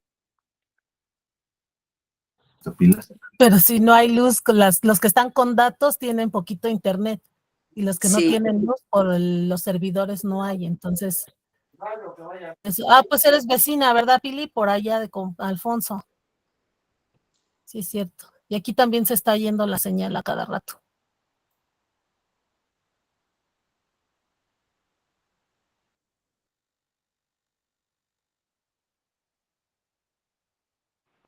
Ya llegó por acá.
Ya puso el maestro Alfonso que se le fue la luz en el grupo de WhatsApp. Y algunos ya también creo que salieron, ¿no? Seguimos la mayoría, ¿verdad? Sí. Sí, hay 24 Hola, conectados. hola, catequistas, ya estamos de nuevo. ¿Me escuchan? Ah, ya. Sí. Sí. Ok, sí, se me fue la luz. Qué horror. Lo bueno es que no se cortó la grabación. Bueno. Qué bueno. Lo estábamos esperando. Ya estamos de regreso. Bueno, ya también nos queda poco tiempo, nada más creo que me dio tiempo de ver el primer documento. Es que están muy ricos los documentos. Voy a tratar de ser más breve el día de mañana, pero con que... Está bien así. Bueno, entonces estábamos en la Dei Verbum y decíamos que se tiene que generar una cultura bíblica. Prácticamente ese es el gran mensaje y es la gran conclusión de este texto. A ver, seguimos con las preguntas. ¿Venía el turno de Adriana? Creo que sí. Creo que lo levantó, pero tengo una pregunta. Las notas que se encuentran en el pie de página en las Sagradas Escrituras son fruto del Concilio Vaticano II? No, no, las notas bíblicas, las que vienen abajo, son es un trabajo interpretativo por parte de los traductores, de los biblistas. Ok, gracias. Pero se dio ya cuando se abre o cuando ya tenemos esa invitación los laicos de estudiar las Sagradas Escrituras, ¿no? No, desde que, no, desde que se abre la Pontificia Comisión Bíblica, mucho antes del Vaticano II, ya los biblistas empiezan a tomar como que más en serio ese trabajo exegético e interpretativo, y ya empiezan a hacer esas notas, sobre todo son notas para estudio, o sea, no solamente en la lectura cotidiana, sino son notas que ayudan en el estudio bíblico. Ajá. Y el estudio bíblico es anterior al Vaticano II. Lo que hace el Vaticano II es devolverle la Biblia, por así decirlo, al pueblo. Como decirle a los feligreses, hey, no le tengan miedo a la Biblia, éntrenle a la lectura. Y le dice a los clérigos, promuevan la lectura bíblica, ¿no? En pocas palabras. O sea, Lidia, tu micro, porfa. ¿Mandé? Muchas A ver gracias. si Lidia puede apagar su micrófono. Porque no Ok, te entendemos. Lidia. Apaga su Perdón, micrófono. sí, ya. Ok. Carmen García. Sí, buenas noches. Referente a lo que decías hace rato sobre dar la catequesis con la Biblia, en un curso de algún tiempo con un teólogo decía que sí tendríamos que darla así con la Biblia porque el libro pues es una interpretación del quien lo está escribiendo, no es referente al sentir de los niños, y entonces lo más lo que deberíamos de hacer es dar la catequesis a través de la Sagrada Escritura para poder hacer exactamente eso, hacernos a leerla, a saber a utilizar la Biblia, y desde pequeños, nos decía que desde los 5 años ya el niño podría estar poder adaptarse a leerla, bueno, a entenderla y a usarla para que ya tenga esa motivación de ver que lo necesario o lo de comprender nuestra fe por medio de la palabra de Dios. Efectivamente. Sí, miren, los niños no son tontos y sí entienden el lenguaje bíblico. Claro, el lenguaje es difícil, ¿no? Pero ahí está nuestro papel como catequistas. Algunos me decían, es que hay Biblias para niños. Híjole, sí, pero malbaratan el lenguaje, abaratan el sentido, tratan a los niños como retrasados. Perdón por la expresión, pero es lo que yo veo. Yo creo que sí les tenemos que leer a los niños el texto bíblico tal como lo tenemos y explicarles, desde luego, hacerles algún relato ya con nuestras palabras, pero después de haberles leído el texto tal cual y terminar la clase releyendo el texto tal cual. ¿Para qué? Para que también ellos vayan aprendiendo a abordar el texto bíblico tal y como está. Entonces, no le tengamos miedo. O sea, finalmente Dios no se equivoca. Y Dios tiene un mensaje para todos. Nos va a sorprender la sagacidad que tienen los niños para entender la Biblia, ¿eh? Nos va a sorprender. Ahora, claro, tenemos que tener cuidado con lo que los niños vayan diciendo. Y tenemos que tener claro que son niños y que tienen un modo muy especial de entender el mundo. Que no nos espante lo que los niños puedan decir. Y tengamos, para eso es la formación de catequistas, para que en determinado momento podamos ir formando el criterio de los niños para que puedan ir comprendiendo mejor la palabra de Dios y no se queden con su idea infantil, por así decirlo. ¿Ok? Bien, ¿alguna Gracias. otra duda, pregunta o comentario? ¿No? Muy bien.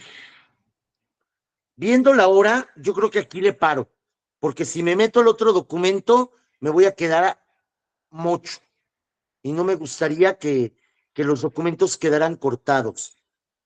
Entonces, mi invitación es, digo, tienen la tarea, mi tarea de 5 preguntitas. Esa no la olviden.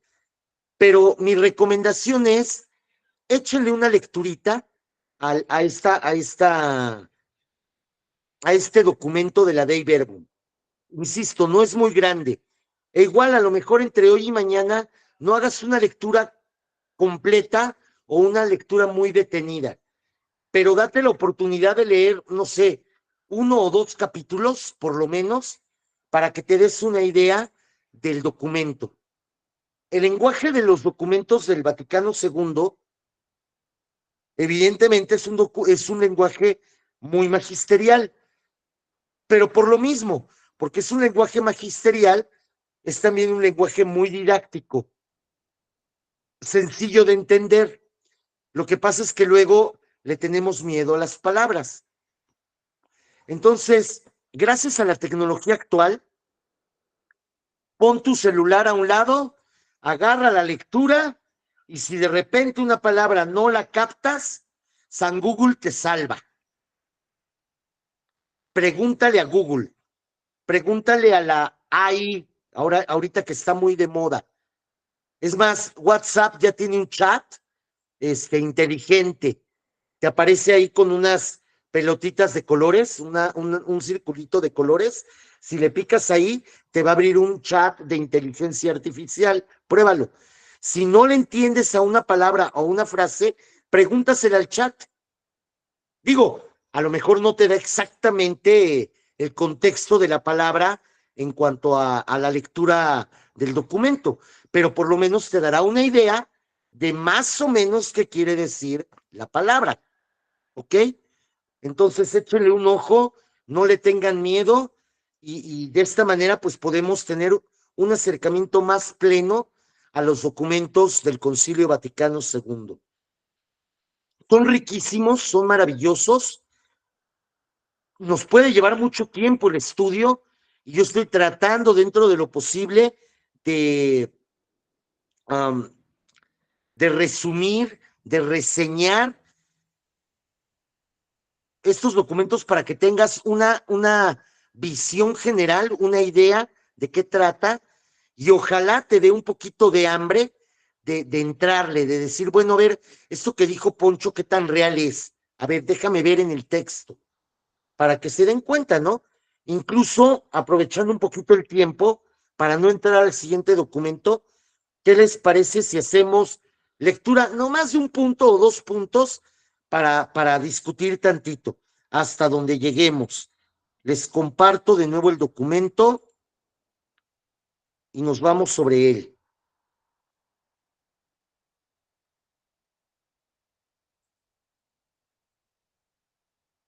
Ok, ahí está. A ver. No es este. Es este. Ok. Permítanme tantito, ya. Ok, ahora sí. A ver, proemio. Ahí lo tienen en la pantalla.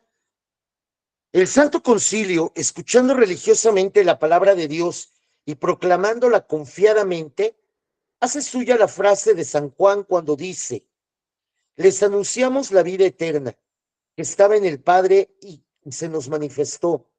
Lo que hemos visto y oído, se los anunciamos a ustedes, a fin de que vivan también en comunión con nosotros, y esta comunión nuestra sea con el Padre y con su Hijo Jesucristo. Por tanto, siguiendo las huellas de los concilios Tridentino y Vaticano I, se propone exponer la doctrina genuina sobre la divina revelación y sobre su transmisión, para que todo el mundo, oyendo, crea el anuncio de la salvación, creyendo, espere, y esperando, ame. Ya de entrada, con este primer punto, con este número 1, encontramos cosas muy interesantes. Por ejemplo, el texto, bueno, la forma en la que empieza, el Santo Concilio, escuchando religiosamente la palabra de Dios y proclamándola confiadamente. O sea, de entrada nos está dando una garantía. El concilio no solamente son discusiones humanas, no solamente es un grupo de obispos que se sientan a discutir sus opiniones o sus posturas, sino que partiendo de una escucha atenta de la palabra de Dios y de una proclamación confiada y fiel, vamos a dilucidar qué es la divina revelación. O sea, vean cómo los mismos padres conciliares están partiendo de la palabra de Dios para sus reflexiones. Las reflexiones conciliares nacen también de la lectura y la escucha atenta de la palabra de Dios y de la debida interpretación. Este concilio, como todos, de una u otra manera, nacen de la Sagrada Escritura y de la tradición de la Iglesia, de la tradición apostólica, y la enriquecen, hacen que la revelación sea viva. Y vean cómo, tomando un texto de Juan, lo aplican justamente a la naturaleza de este documento. Les anunciamos la vida eterna. ¿Dónde está este anuncio? Pues en la Sagrada Escritura, tal cual. Estaba en el Padre que se nos manifestó. Lo que hemos visto y oído, se los anunciamos. Juan fue testigo de la predicación de Jesucristo. O sea que Juan se alimentó directamente de la palabra hecha carne. Entonces, de una u otra manera, es una invitación a que también nosotros bebamos, comamos, alimentemos nuestra fe directamente de la palabra. Porque cualquier temática de fe, tengo que acudir a la Sagrada Escritura. Y esa es también una recomendación muy interesante del Vaticano II. Anteriormente, la cuestión doctrinal utilizaba la Escritura como ilustración de lo que la Iglesia enseñaba. Y bueno, para la época funcionaba, pero hoy en día el camino es al revés. ¿Qué dice la palabra de Dios? ¿Cómo la interpretamos? Y doctrinalmente, ¿qué conclusiones sacamos? Y entonces la doctrina cristiana hoy está basada y fundamentada en la Escritura y no al revés. Entonces esto es un detalle fundamental y tiene una gran finalidad, el hablar de la revelación. Que todo el mundo, oyendo, crea el anuncio de la salvación. Y vuelvo a insistir, ¿dónde está el anuncio de la salvación? En la palabra de Dios, en la palabra revelada, tradición apostólica y Sagrada Escritura. Para que creyendo espere y esperando ame. Fíjense cómo un punto, muy brevemente, nos ha dado muchas cosas para reflexionar.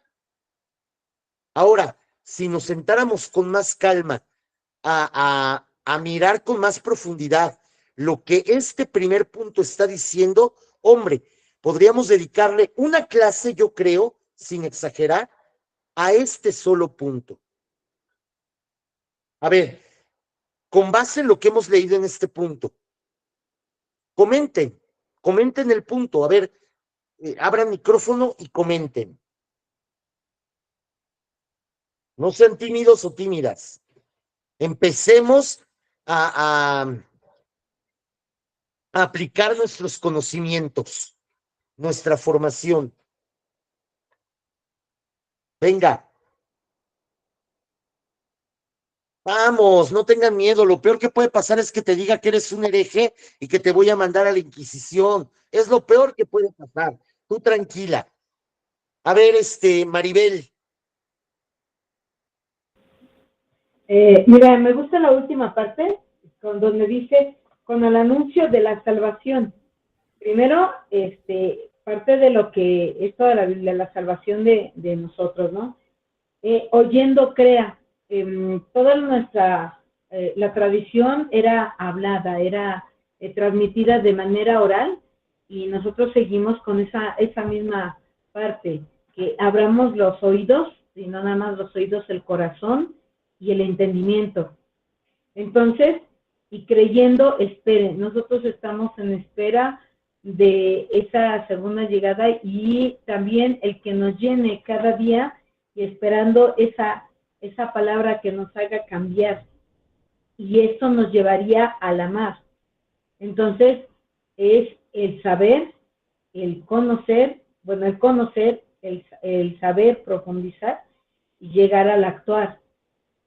Y por lo menos esa parte es la que yo entiendo en esta parte, bueno, de esta introducción.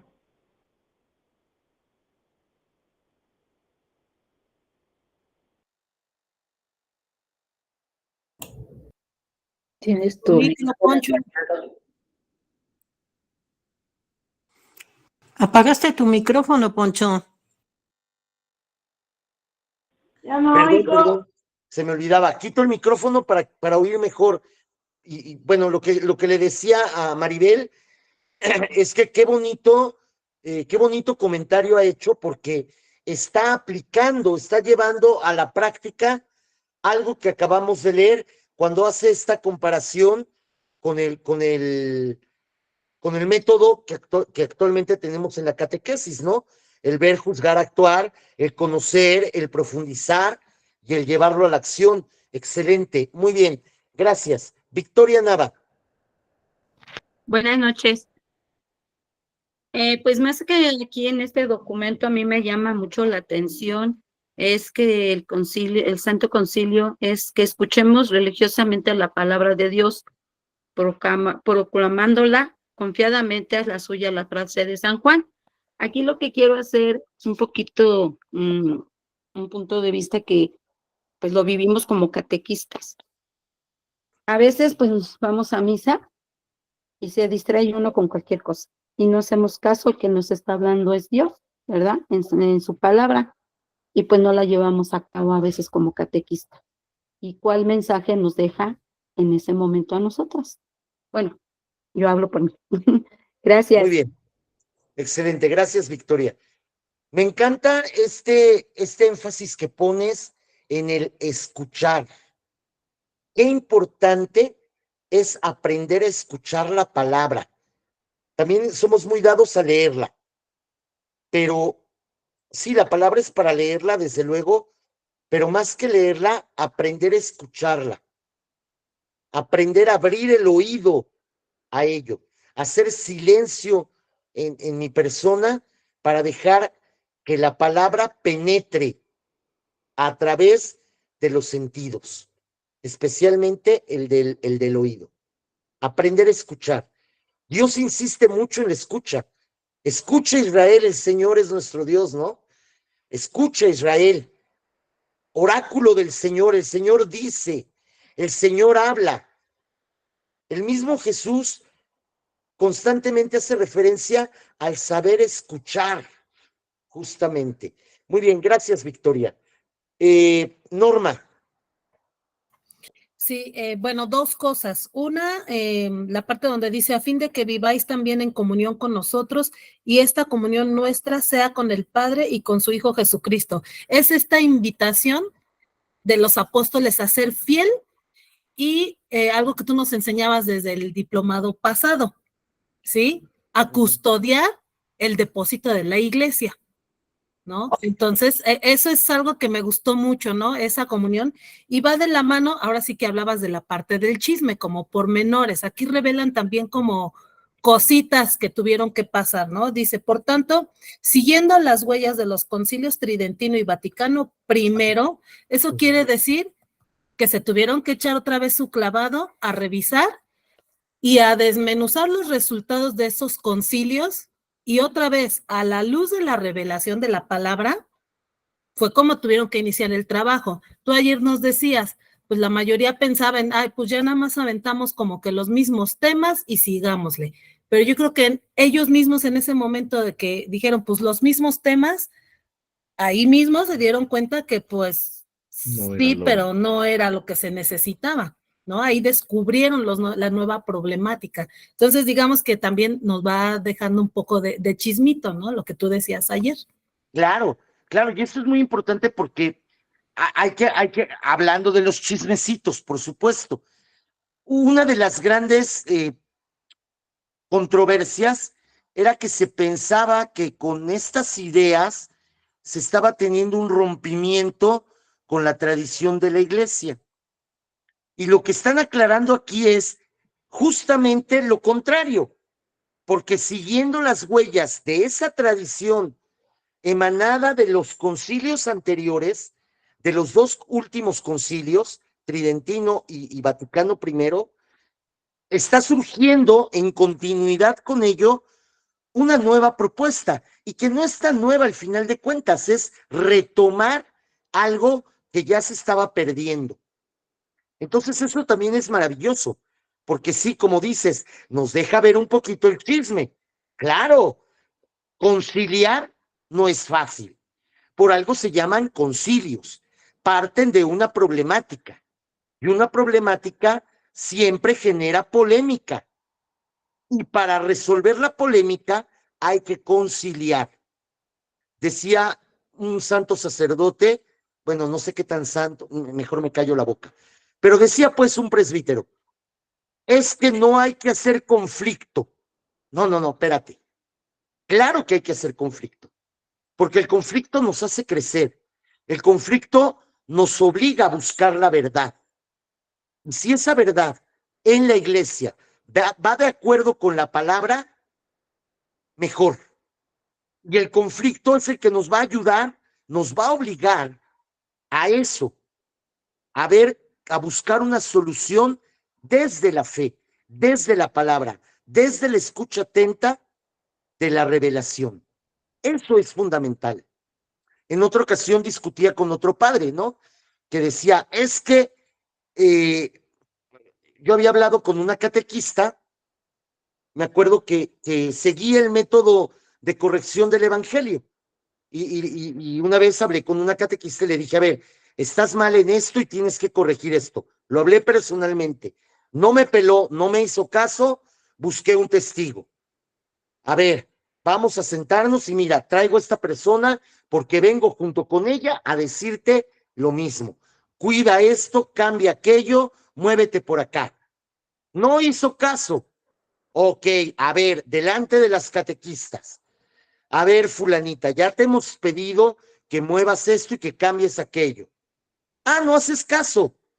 Entonces, ¿sabes qué? Bye. O sea, siguiendo el método de la corrección fraterna que Jesús proponía. Me fue a acusar con el padre me llama y me dice, es que Alfonso eres muy duro, porque ¿cuál es la cuestión? La ridiculizaste, no, la expusiste públicamente. Y le dije, no. Para empezar, primero hablé con ella. Luego, siguiendo el método de Jesús, busqué un testigo. Luego, ante las catequistas. Y como no entendió, patas para arriba. Órale, fuera de aquí. Es que eso es muy drástico. Estás equivocado. Ah, entonces la palabra de Dios está equivocada. Ya cuando le dije eso, fue así como de, a ver, espérame. ¿No? Ya fue como un ponernos de acuerdo y decir, bueno, si estamos siguiendo la palabra de Dios y la palabra de Dios es la que va a guiar nuestros actos, no podemos ir en contra de la palabra. Por ejemplo, o sea, y ahí poniendo un ejemplo de ese saber dirimir los conflictos a partir de la palabra. Andrés, gracias, Norma. Andrés.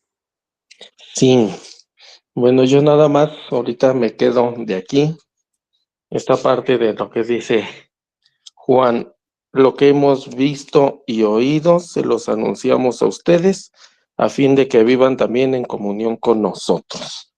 Y así como decías ahorita, cuántas problemáticas hay en nuestras parroquias, cuántas problemáticas hay incluso en nuestra diócesis, pero nosotros seguimos de brazos cruzados.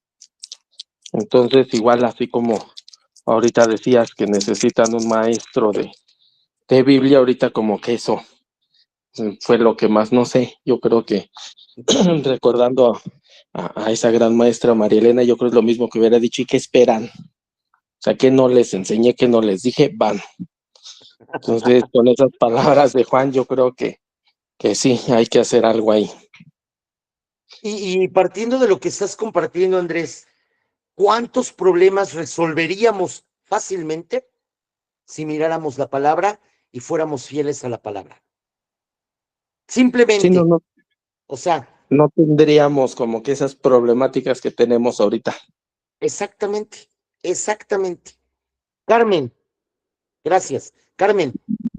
Sí, mira, siguiendo con la idea que sí, a través de los primeros concilios, yo siento que ellos nos van marcando un camino de cambio y de apertura para seguir afirmando nuestra doctrina con la escucha y práctica de la palabra. Y bien dice, ¿no? Que eso nos ahorraría muchos problemas si fuéramos obedientes a la palabra y a lo que nos dice Dios, ¿no?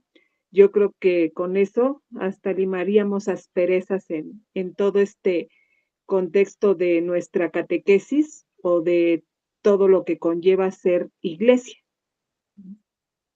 Efectivamente, efectivamente. Por eso, qué importante, como dice el concilio, escuchemos con atención la palabra y partiendo de la palabra y de la tradición apostólica, demos soluciones. ¿Para qué? Para que creyendo, esperemos y esperando, amemos. Ahí está la clave. Fíjense todo lo que hemos sacado de un número de este documento. Qué grandes riquezas. Y podríamos sacar más. Y obvio, podríamos seguir leyendo el texto, pero pues ya el tiempo se nos va y hay que estudiar los otros textos. Ya será mañana será otro día. De todas maneras, pues vamos echándole ganas, vayan adentrándose a los textos del concilio, porque finalmente es la intención de esta clase, que también le perdamos el miedo a leer esos documentos. Adelante, Lidia. Sí, mire, yo lo que me vine haciendo muchas preguntas es nosotros mismos como catequistas o los que más normalmente van a misa o aquellos que por lo menos saben que hay una Biblia, los que hicieron primeras comuniones, sabremos en realidad qué es lo que anuncia la Biblia, si es la esencia de la misa. Me pregunto, ¿cómo ve usted? Gracias. Evidentemente, para vivir nuestra fe, la tenemos que vivir desde su fuente. Y su fuente es Dios y su palabra.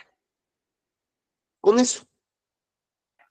Porque si vivimos nuestra fe sin la palabra de Dios y nos conformamos con rosarios, novenas, nos conformamos con misitas, perdón por la expresión, no le quiero faltar el respeto a la Eucaristía. Si nos conformamos con cosas, ejercicios de piedad, pero no vamos al fondo, que es la palabra, entonces no vamos a progresar y nuestra fe seguirá siendo una fe terriblemente superficial, que no nos va a llevar a nada, ni siquiera a perdonarnos a nosotros mismos, menos a reconciliarnos. En el nombre del Padre, del Hijo y del Espíritu Santo. Amén. Vámonos, catequistas, a descansar. Gracias, a mí esta clase me dejó agotado. No sé ustedes, pero a mí me dejó para el trapo. Sale. Entonces, Gracias, perdónanos la tarea. No, hay tarea. Yo ahorita todavía tengo que procesar los videos de todos los demás profesores, tengo que empezar a preparar otras clases, las de la próxima semana, así que no, todos tenemos tarea. Además tengo que revisar sus tareas. Bye. Que descanses. Gracias, hasta Chao, mañana. chao. Hasta Hasta mañana a mañana. todos. Hasta Dios los mañana. Bye, que bendiga. descanses, Alfonso. Gracias, maestro Igual, Maya. Chao, chao. descansen todas, pórtense bonito, no hagan maldades, y si las Gracias. hacen, no me inviten.